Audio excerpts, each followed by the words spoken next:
உங்கள் அனைவரையும் வணங்கி வரவேற்கிறேன். அன்பர்களே, மலேசிய நாட்டு மாணவ மணிகளே, உங்கள் அனைவரையும் வணங்கி வரவேற்கிறேன்.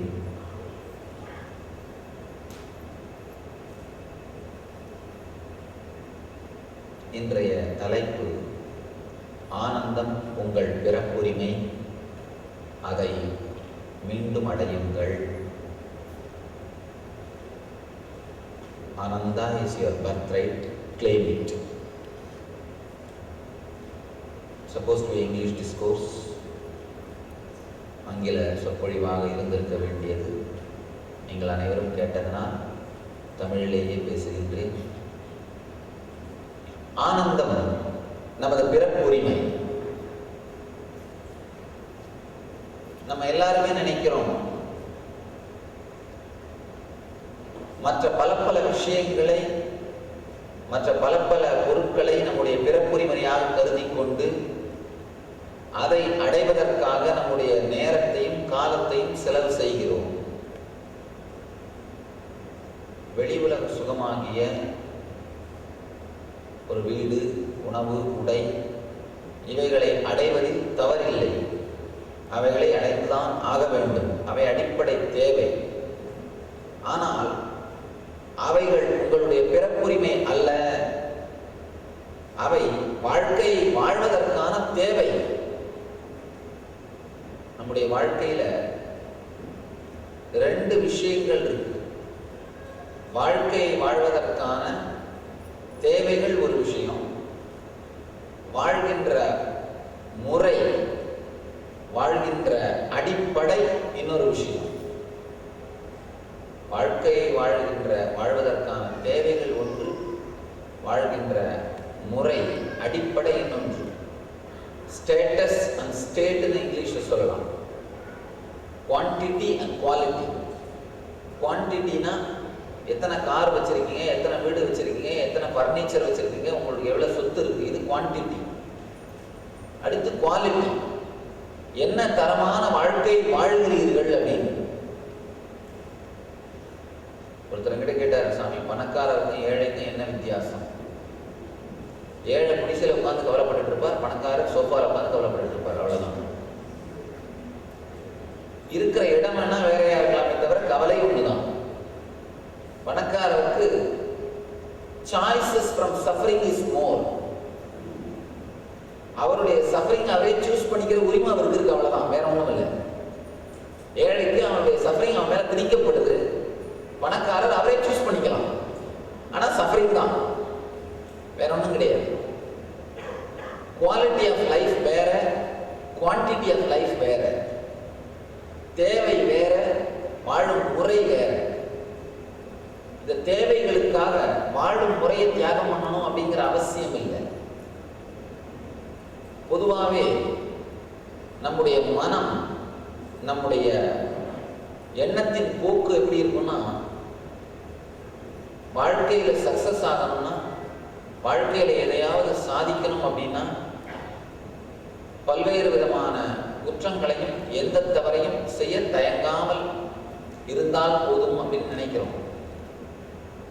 அடிப்படையா நம்ம தெரிஞ்சுக்க வேண்டியது, வெளி உலக பொருட்களுக்காக உள்ளுலகத்தின் ஒழுக்கத்தை நாம் விற்கும் பொழுது அந்த ஒழுக்கத்தோடு சேர்த்து ஆனந்தத்தையும் விற்று விடுகிறோம்.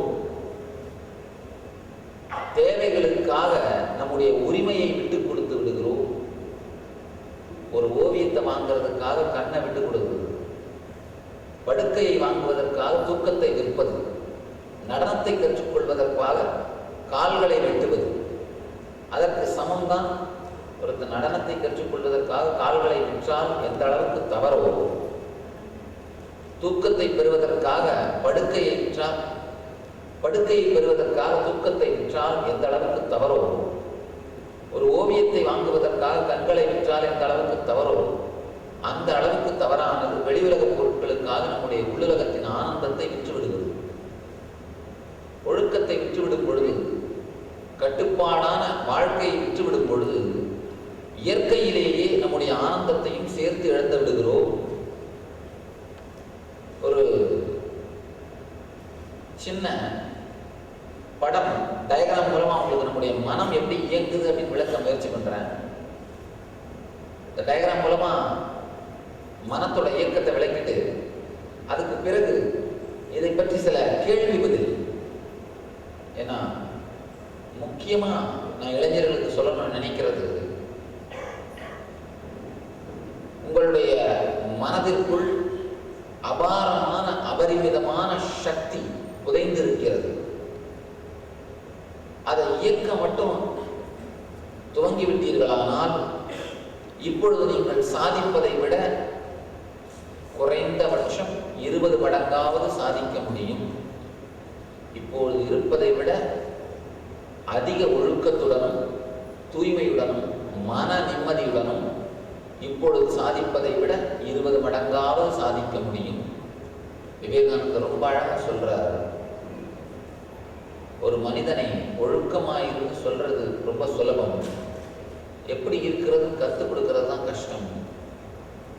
எப்படி ஒழுக்கமாயிருக்கிறது கற்றுக் கொடுக்கிற உங்களுக்கு அதை நடைமுறை பாடமாக தருகின்ற நிகழ்ச்சி தான் இந்த தியானம். இப்போ நான் உங்களுக்கு கொடுக்க போற ஒரு ப்ரெசன்டேஷன். விவேகானந்தர் இன்னொரு இடத்துல சொல்றாரு, 100 இளைஞர்களை தாருங்கள், உலகத்தை மாற்றி காட்டுகிறேன்னு சொல்றாரு. நான் நினைக்கிறேன் 100 ரொம்ப ஜாஸ்தி. உருப்படியா உடம்புல ரத்தம் ஓடுற 10 இளைஞர்கள் போதும்.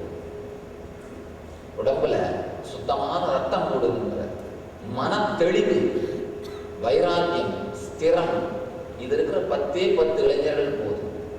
பொதுவாகவே இப்போ நாமெல்லாம் கேட்போம், அப்போ எங்கள் உடம்புலாம் ரத்தம் ஓடலையா சுவாமி?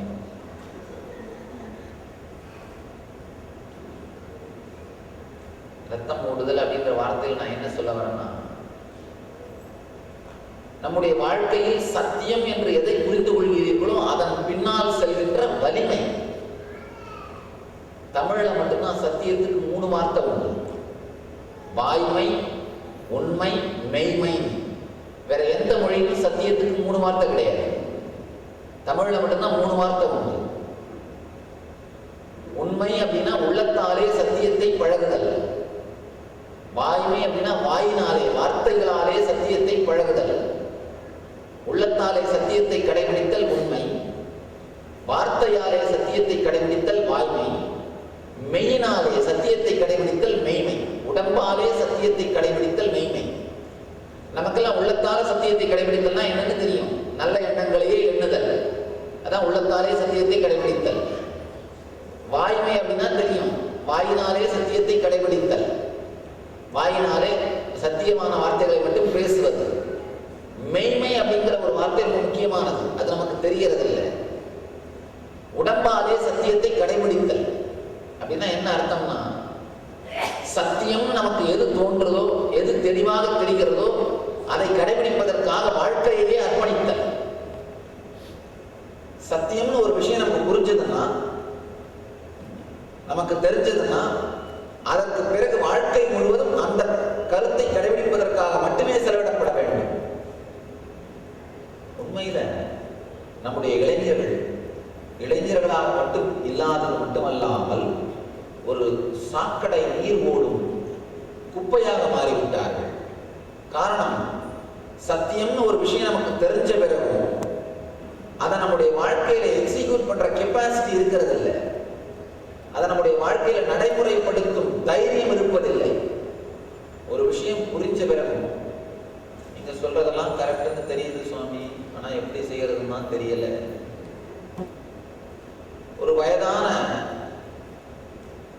வாழ்ந்து முடித்து மரணத்துக்காக காத்து கொண்டிருக்கிற ஒரு வயதான மனிதருக்கு கூட ஒரு இன்ஸ்பிரேஷன் இருக்கும், வாழ்க்கையை எதையாவது சாதிக்கணும் அப்படின்னு.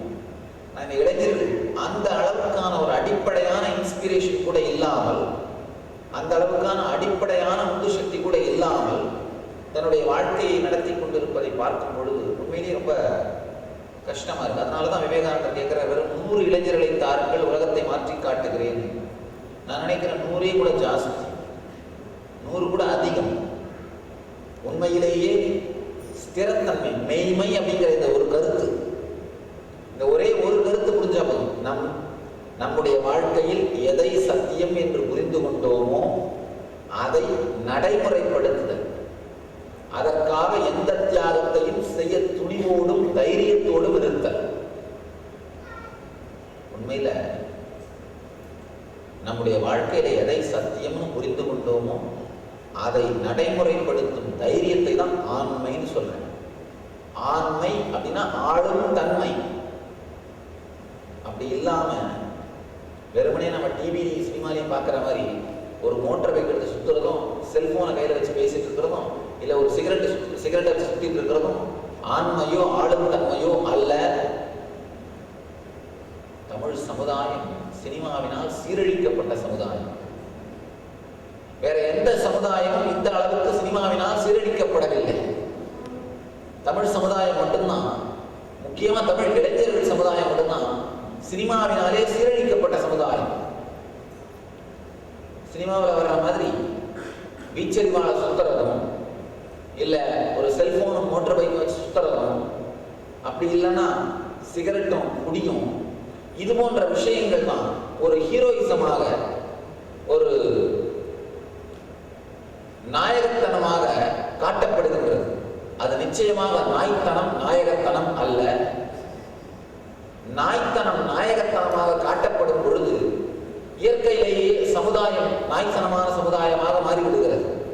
நம்முடைய மனசுக்குள்ள எந்த விஷயம் மிக உயர்ந்ததாக பதிக்கப்படுகின்றதோ, எந்த விஷயம் மிக உயர்ந்ததாக சம்ஸ்கரிக்கப்படுகிறதோ, சம்ஸ்காரம்னா மனதுக்குள் ஏற்படுத்தப்படும் ஆழ்மன பதிவுகள், எந்த விஷயம் உயர்ந்ததாக நம்முடைய மனதுக்குள்ளே ஆழ்மன பதிவாக மாற்றப்படுகிறதோ அதை நோக்கித்தான் நம்முடைய உடலும் மனதும் இயங்கும். யாராவது ஒரு ஹீரோ உங்களை இம்ப்ரெஸ் பண்ணாருன்னா இயற்கையிலேயே 3வது நாள் அவரை மாதிரியே தலை சீவ ஆரம்பிச்சிருவோம், 4வது நாள் அவரை மாதிரியே ட்ரெஸ் போட ஆரம்பிச்சிருவோம், 5வது நாள் அவரை மாதிரியே பேச ஆரம்பிச்சிருவோம். இதைதான் நம்முடைய வாழ்க்கையோட ஹீரோயிசமா காமிக்கிறோம், இதைத்தான் நம்முடைய வாழ்க்கையோட ஹீரோயிசமா நினைக்கிறோம். இதைத்தான் வாழ்க்கையினுடைய மிகப்பெரிய சீரழிவு என்று சொல்றேன். கொஞ்சம் ஆழ்ந்து யோசிச்சு பார்த்தீங்கன்னா, நீங்க யார் யாரையெல்லாம் நாயகர்கள் நினைச்சிட்டு இருக்கீங்களோ, ஹீரோன்னு நினைச்சிருக்கீங்களோ, அவங்களுடைய பர்சனல் லைஃப் எல்லாம் பாருங்க. அவங்களுடைய பர்சனல் லைஃப் எல்லாம் பார்த்தீங்கன்னா, அவங்களுடைய தனிப்பட்ட வாழ்க்கையை பார்த்தீங்கன்னா கொடூரமும் துக்கமும் துயரமும் நிறைந்ததா இருக்கு. இவங்களை ஃபாலோ பண்ணினா நீங்க எங்க போய் முடிவீங்க? அங்கதான் போய் முடியும். அவங்க எந்த இடத்துல எந்த ஸ்டேட்டஸ்ல இருக்காங்களோ, அவங்க எந்த ஸ்டேட்ல இருக்காங்களோ அதைத்தான் சென்றடையும். ஒரு அழகான ஒரு உதாரணம், ஒரு கல்லூரிக்கு போயிருந்தேன் இந்தியாவில், தமிழ்நாட்டில்.